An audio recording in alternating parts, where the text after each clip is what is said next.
We've developed a reinforcement learning formalism using the 6-state Mars rover example.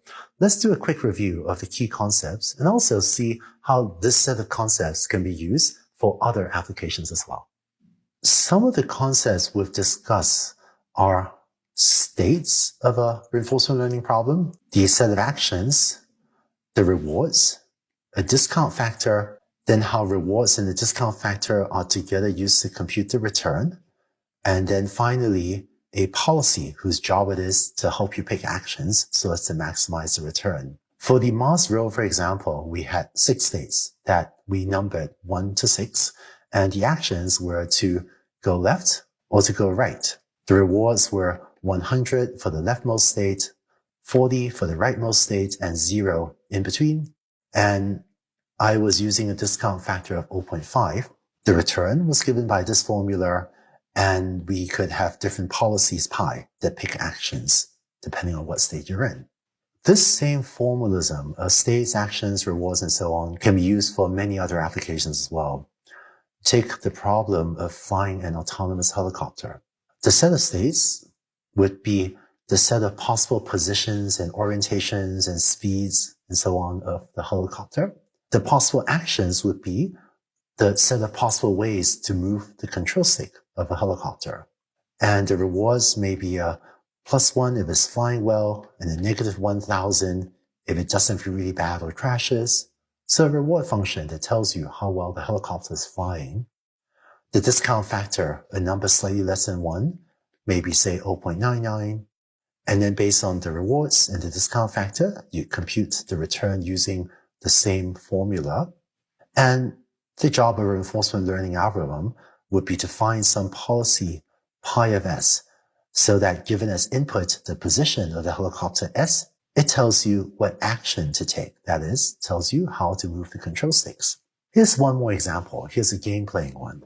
Say you want to use reinforcement learning to learn to play chess.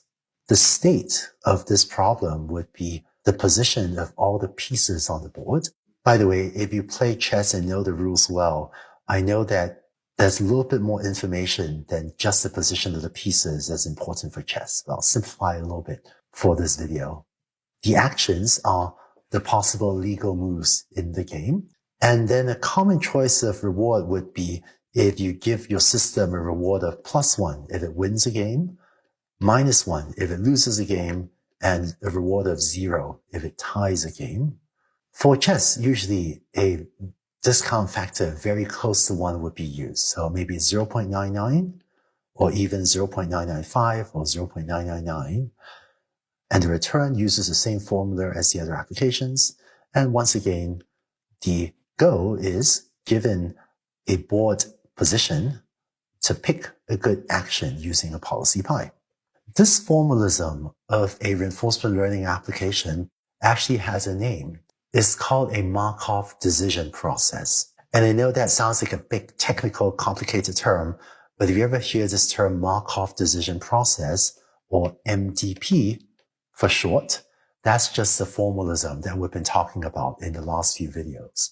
The term Markov in the MDP or Markov decision process refers to that the future only depends on the current state and not on anything that might have occurred prior to your getting to the current state. In other words, in a Markov decision process, the future depends only on where you are now, not on how you got here.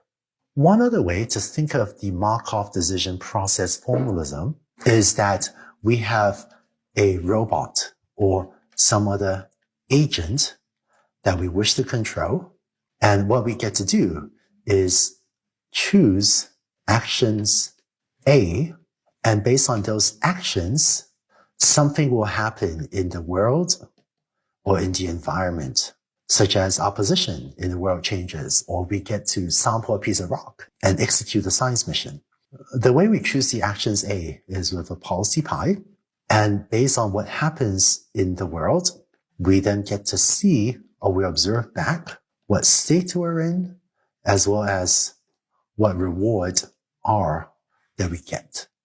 And so you sometimes see different authors use a diagram like this to represent the Markov decision process, or the MDP formalism. But This is just another way of illustrating the set of concepts that you learned about in the last few videos.